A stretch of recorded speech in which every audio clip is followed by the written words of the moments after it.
오늘 함께 보실 말씀은 마태복음 26장 6절에서 13절 말씀입니다. 마태복음 26장 6절에서 13절 말씀 우리 한 목소리로 봉독하도록 하겠습니다. 예수께서 베다니 나병 환자 시몬의 집에 계실 때 한 여자가 매우 귀한 향유 한 옥합을 가지고 나와서 식사하시는 예수의 머리에 부으니 제자들이 보고 분개하여 이르되 무슨 의도로 이것을 허비하느냐 이것을 비싼 값에 팔아 가난한 자들에게 줄 수 있었겠도다 하거늘 예수께서 아시고 그들에게 이르시되 너희가 어찌하여 이 여자를 괴롭게 하느냐 그가 내게 좋은 일을 하였느니라 가난한 자들은 항상 너희와 함께 있거니와 나는 항상 함께 있지 아니하리라 이 여자가 내 몸에 이 향유를 부은 것은 내 장례를 위하여 함이니라 내가 진실로 너희에게 이르노니 온 천하에 어디서든지 이 복음이 전파되는 곳에서는 이 여자가 행한 일도 말하여 그를 기억하리라 하시니라. 아멘. 종종 영화를 보다 보면은요, 주제와 잘 어울릴 것 같지 않은 장면이 중간중간에 나올 때도 있습니다. 예를 들어서 슬픈 로맨스 영화인데 웃기는 장면이 나온다거나 혹은 전쟁 영화인데 익살스러운 장면이 나온다거나 하는 그런 경우를 우리는 볼 수 있습니다. 꽤 오래전 영화인데요. 인생은 아름다워라는 이탈리아 영화가 있습니다. 저도 굉장히 감명 깊게 보았는데 다시 이번에 한번 찾아봤더니 이게 97년도 작품이더라고요. 그렇게 오래되었음에도 기억에 남는 것은 그만큼 좋은 영화였기 때문이 아닌가 싶습니다. 인생은 아름다워. 참 제목이 예쁘죠. 근데 제목과는 다르게 이 영화의 주인공들이 처한 상황은 참 암울합니다. 이 영화는 세계 2차 세계대전 중에 유태인 수용소를 배경으로 하고 있습니다. 주인공은 지금 화면에서 보시는 것처럼 아주 단란한 세 가족입니다. 4살 먹은 아들 조슈아와 그 아빠인 귀도는 유태인 수용소로 끌려가게 됩니다. 근데 그곳에서 아빠는 어떻게 나치들의 시선을 피해서 아들을 몰래 숨길 수 있게 됩니다. 어린 조슈아에게 이 모든 상황은 그저 캠프에서 하는 술래잡기라고 술래잡기 놀이일 뿐이라고 말하면서 잘 숨어야지 나치에게 발각되지 않고 잘 숨어야 점수를 얻을 수 있고 그 점수가 차곡차곡 쌓이면 나중에 실제로 탱크를 선물로 받을 수 있다라고 그렇게 달래면서 아들을 돌보게 됩니다. 영화가 거의 끝날 무렵에 드디어 연합군이 진격해 오면서 이 전쟁이 거의 끝나가는 분위기가 됩니다. 이때 아빠는 거의 놀이가 끝났다면서 마지막까지 잘 숨으라고 아들에게 얘기합니다. 그리고는 아빠는 결국 나치의 손에 이끌려 갑니다. 죽음을 향해 걸어가지만은 그 순간에도 아들을 향해 익살스럽게 웃으며 걸어가는 이 아빠의 모습은 이 영화의 백미이자 또한 영화의 감동을 더해주는 아주 유명한 장면으로 기억되고 있습니다. 제가 이 영화와 이 장면을 언급하는 이유는 오늘의 말씀이 사실 이제 본문 전체 흐름에선 좀 벗어난 것 같은데 도리어 우리에게 더 깊은 감동을 주기 때문입니다. 마태복음 26장에 들어서면서부터 분위기가 비장하게 바뀝니다. 예수님께서는 자신에게 다가올 미래에 대해서 알고 계셨습니다. 제자들에게 마지막 말씀을 다 전하시고 자신이 6월절에 십자가에 못 박히기 위해 팔릴 것이라고 알려주십니다. 동시에 대제사장들과 백성들의 장로들은 대제사장의 관정에 모여서 예수를 잡아 죽이려고 긴밀하게 의논합니다. 오늘 본문인 26장 6절부터 13절 말씀을 건너뛰고요. 14절부터 읽으면은 그때 이제 예수님의 제자 중에 한 명인 가룟 유다가 대제사장들에게 가서 예수를 넘겨주겠다라고 하는 그런 장면으로 연결이 됩니다. 사실 오늘 본문 말씀이 없어도 이 이야기의 흐름에는 크게 문제가 없다는 것입니다. 도리어 그렇게 하는 게 이야기 흐름상 더 매끄러워 보이기까지도 합니다. 사도 요한은 요한복음에서 이 사건이 6월절 엿새 전에 있었다고 말합니다. 실제로 이야기의 순서상 더 앞에 나와야 한다는 이야기였다는 것이죠. 하지만 마태는 오늘 이 이야기를 이 순서에 두고 우리에게 오늘 들려주고 있습니다. 안팎에서 이처럼 죽음이 조여올 때 그 사이에 있는 마리아가 예수님의 머리에 향유를 붓는 이 이야기는 그래서 더욱더 빛을 발합니다. 마치 전쟁통에 아름다운 꽃 한 송이가 한켠에 아름답게 펴있는 그런 느낌을 주기까지 합니다. 오늘 예수님은 이 이야기가 훗날 많은 사람들에게 회자될 것이라고 말씀하십니다. 우리도 역시 오늘 그래서 이 이야기를 좀 나누려고 합니다. 한 여인의 헌신과 순종이 2000년이 지난 지금 기억되듯이 개인적으로도 바라기는 이 암울한 현대를 살아가는 지금 당장 드러나지는 않더라도 그럴 순 없을지라도 오늘날 그리스도인의 삶이 훗날 아름답게 회자되길 소망합니다. 요즘 뉴스와 각종 인터넷에서 욕을 먹고 손가락질 당하는 교회와 성도의 모습으로 회자되는 것이 아니라 예수님을 따라 예수님의 제자로 살던 사람들의 이야기가 남기를 소망합니다. 죄악이 가득하고 악인이 활개치는 것 같은 이 세상에서 정말 각처에서 조용히 성도로 살아가는 여러분들의 믿음이 주님의 생명책에 기록될 줄 믿습니다. 학교를 다닐 때 보면은요, 보통 자기 자리가 정해져 있죠. 정기적으로 자리를 바꾸는 경우도 있지만은 한 번 정해지면 일정 기간 동안은 뭐 한 달이고 또는 뭐 2, 3주 그 자리에 앉습니다. 교회에서 예배 드릴 때도 보면요, 각자 모두 자리가 자기 자리가 있는 것 같아요. 저야 뭐 이 자리가 붙박이긴 하지만은 성도님들 보면은 예배 드릴 적에 늦게 오든 빨리 오든 항상 자기 지정석 같은 것이 있습니다. 그래서 예전에 사역하던 교회에서 이제 예배 사회를 볼 때면요, 제가 앞에 서 있고 찬양을 하고 예배 사회를 할 적에 앞에 서 있으면은 성도들의 출석 여부를 일일이 체크하지 않아도 다 알 수가 있어요. 왜냐면 이제 앞자리는 이제 이 권사님 자리고요.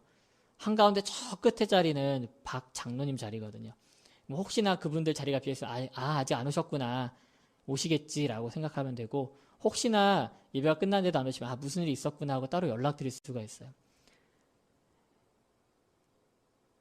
복음서를 보면은 예수님도 예수님만의 어떤 자리가 있었던 것 같습니다. 혼자 계실 때 예수님의 자리는요, 항상 기도하는 자리였습니다. 사랑하는 제자들과도 그 자리만큼은, 그 시간만큼은 조금 거리를 두고 온전히 하나님 아버지를 만나는 그런 귀한 기도의 자리였습니다.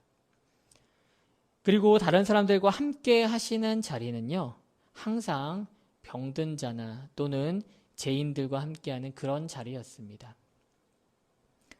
그 자리는 일반적으로 사람들이 그리 좋아하는 자리는 아니었었죠.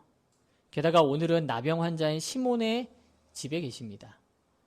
요즘 말로는 한센병이라고 불리는 이 나병은 이스라엘 사람들이 극히 꺼려하는 부정한 병이었습니다. 이 나병이라고 하는 단어를 히브리어로 보면은요, 치다, 때리다라는 그런 말에서 파생된 단어라고 합니다. 그러니까 이 나병을 하나님의 징벌로 보았기 때문에 이런 병의 이름이 붙은 것이죠. 그래서 이렇게 나병에 걸린 사람들은 사람들과 어울려 살 수 없었고 진 밖에 격리되어서 지내야만 했습니다. 나병 환자들은 사람들 앞에서 옷을 찢고 머리를 풀어헤치고 말을 할 때도 윗 입술을 가려서 해야만 했다고 합니다. 그리고 혹시나 저 멀리서 누군가 건강한 사람이 다가올 때면은 미리 소리를 내어서 부정하도다, 부정하다 이렇게 말을 했어야 했습니다. 그래야 자신이 나병 환자임을 알리는 것이었죠. 예수님께서 이런 나병 환자 옆에 자리하셨다는 것은 단순히 환자 옆에 있었다는 것을 말하지 않습니다. 이미 세상에서 죽은 자로 취급받은 사람, 하나님의 징벌 아래에 있다고 정죄받고 있는 사람의 자리에 있었다는 것을 말해주는 것입니다. 더 놀라운 것은 예수님은 단순히 병자 옆자리에 계셨던 것으로 끝나지 않고 여러 차례 나병 환자를 고쳐주셨다는 것입니다. 옆에 있어주는 것은 사실 능력이 없어도 충분히 할 수 있는 일입니다.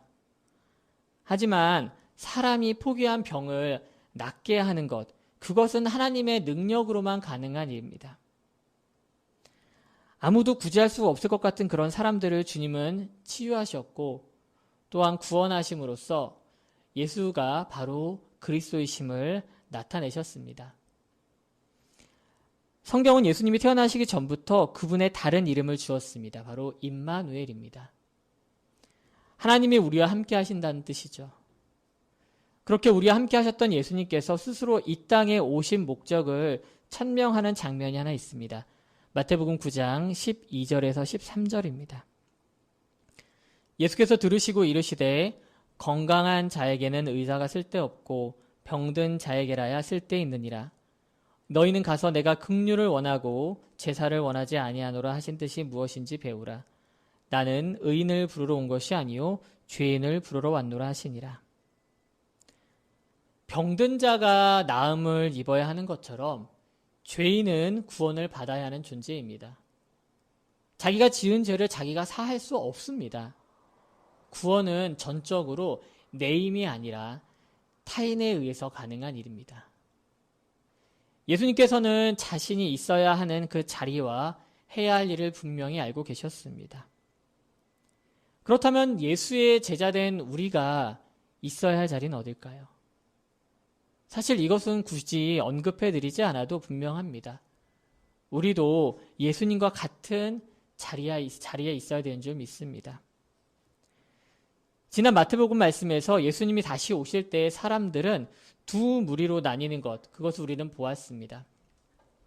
그때 의인들에게 예수님께서 뭐라고 하십니까? 줄이고 목마르고 또 헐벗고 병들었을 때 함께 해주었다라고 칭찬하십니다. 한마디로 지극히 작은 자에게 주님의 심정으로 선행을 베풀었기에 주님의 오른쪽 자리에 앉을 수 있게 되었다는 것입니다.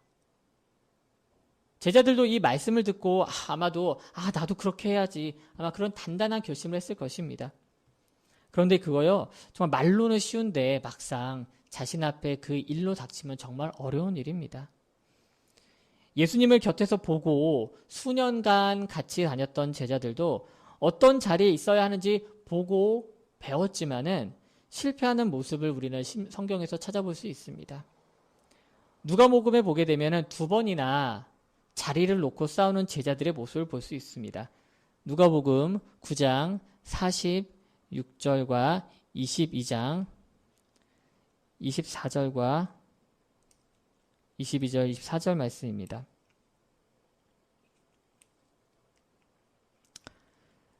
제자 중에 누가 크냐 하는 변론이 일어나니 22장 24절 말씀입니다. 또 그들 사이에 그 중에 누가 크냐 하는 다툼이 난지라. 심지어 이 2번째 다투는 장면은 예수님의 모든 말씀이 끝나고 마지막 만찬 직후에 나옵니다. 오늘 성경 본문에 뒤이어 나오는 가룟 유다 역시 올바른 자리에 있지 않았습니다. 그는 예수님과 함께하는 자리에서 세상의 권력을 대표하는 대제사장들 그 자리로 옮겼습니다.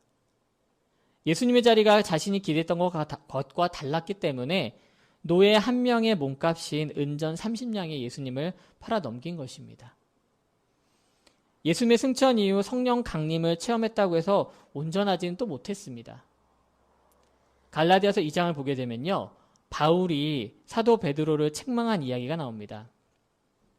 베드로가 이방인 그리스도인들과 식사를 하다가 유대인들이 나타나자 그들이 두려워서 자리를 피해버린 것입니다. 사도인 베드로의 이러한 행동은 다른 유대 그리스도인들에게도 악영향을 주었다고 분명히 말합니다. 우리가 예수님의 제자의 길을 걷겠다고 말하면서 막상 예수님이 계셨던 자리에 있는 것은 실패하지 않습니까?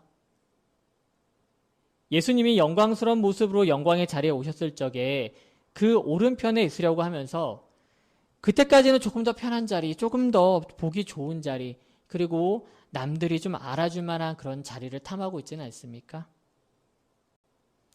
우리 사랑하는 성도 여러분들은요, 처음부터 끝까지 예수님의 자리에 함께하길 소망합니다. 예수님께서는 분명히 먼저 되고자 하는 자는 나중에 된다고 하셨습니다. 오늘도 예수님께서 남양 환자 시몬의 집에 계신 것처럼 우리도 정말 복음이 필요한 곳에, 정말 주님의 사랑이 필요한 곳에 자리하길 원합니다. 예수님께서 시몬의 집에 계실 적에 그런데 이제 언뜻 좀 이해하기 어려운 일이 발생됩니다. 한 여인이 매우 귀한 향유 한 옥합을 가지고 와서 식사하시던 예수님의 머리에 붓는 사건이 발생하는 것이죠. 이 사건은 4개의 복음서에 모두 기록된 몇 안 되는 중요한 사건입니다. 요한복음에 보면 이 상황을 조금 더 구체적으로 말하는 것을 알 수 있습니다. 요한복음 12장 2절에서 3절 말씀입니다. 거기서 예수를 위하여 잔치할새 마르다는 일을 하고 나사로는 예수와 함께 앉은 자 중에 있더라. 마리아는 지극히 비싼 향유 곧 순전한 나드 한 근을 가져다가 예수의 발에 붓고 자기 머리털로 그의 발을 닦으니 향유 냄새가 집에 가득하더라. 나사로의 누이들인 마르다와 마리아가 그 자리에 함께 있었습니다. 마르다는 일을 하고 있었고요. 마리아는 예수님의 발치에 앉아서 그분의 말씀을 들었습니다. 그리고는 지극히 비싼 향유인 나드 한 근을 가져다가 예수님 발에 붓고 자신의 머리털로 그분의 발을 닦습니다. 그러자 그 향유 냄새가 온 집안에 가득했습니다. 나드는 일반 향유와 좀 차이가 있었습니다. 인도에서 수입한 매우 값비싼 향유로서 대개는 이제 죽은 자를 위하여 사용되었습니다. 시신의 몸에 바름으로써 방부제 역할을 하고 향기를 내는 역할을 했기 때문에 일반 사람들은 사실 함부로 쓰기 굉장히 어려운 그런 귀중한 물품이었습니다. 이 향기가 나는 이 향기로운 사건을 두고 제자들과 또한 예수님의 시각의 차이가 보입니다. 먼저 제자들은 마리아의 행동을 두고 성경에 보면은 분개했다고 나옵니다. 분개했다. 마태복음 26장 8절에서 9절 말씀입니다. 제자들이 보고 분개하여 이르되 무슨 의도로 이것을 허비하느냐 이것을 비싼 값에 팔아 가난한 자들에게 줄 수 있었겠도다 하거늘. 다른 본문에서는요 구체적인 금액까지 말해주는데 300데나리온이라고 알려줍니다. 요즘 돈으로 말하면 한 3천만 원은 되는 좋게 되는 굉장히 큰 돈입니다. 그리고 이 장면을 본 제자들은 그들의 시각에는 그저 허비하는 것으로밖에 보이지 않습니다. 제들의 말처럼 차라리 비싼 값에 팔아서 가난한 자들에게 나눠주는 것, 그것이 훨씬 더 합리적이고 이성적으로 보이는 게 맞습니다. 결코 틀린 말이 아니라는 거죠. 그런데요, 사실 이러한 제자들의 반응 가운데는 인간적인 생각도 사실 들어있었습니다. 요한복음 12장 4절에서 6절 말씀을 읽어드리겠습니다. 제자 중 하나로서 예수를 잡아줄 가룟 유다가 말하되 이 향유를 어찌하여 300데나리온에 팔아 가난한 자들에게 주지 아니하였느냐 하니 이렇게 말함은 가난한 자들을 생각함이 아니요 그는 도둑이라 돈꾀를 맞고 거기 넣는 것을 훔쳐 가밀러라. 예수님과 함께 다니면서 재정을 담당했던 가룟 유다는 입으로는 가난한 자들을 위한다고 말하지만은 속으로는 그 중에서 일부를 훔칠 생각을 하고 있었던 것입니다.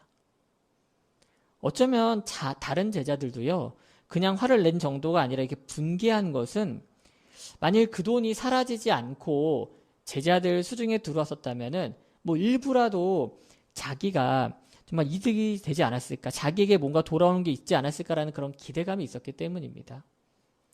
하지만 예수님의 시각은 달랐습니다.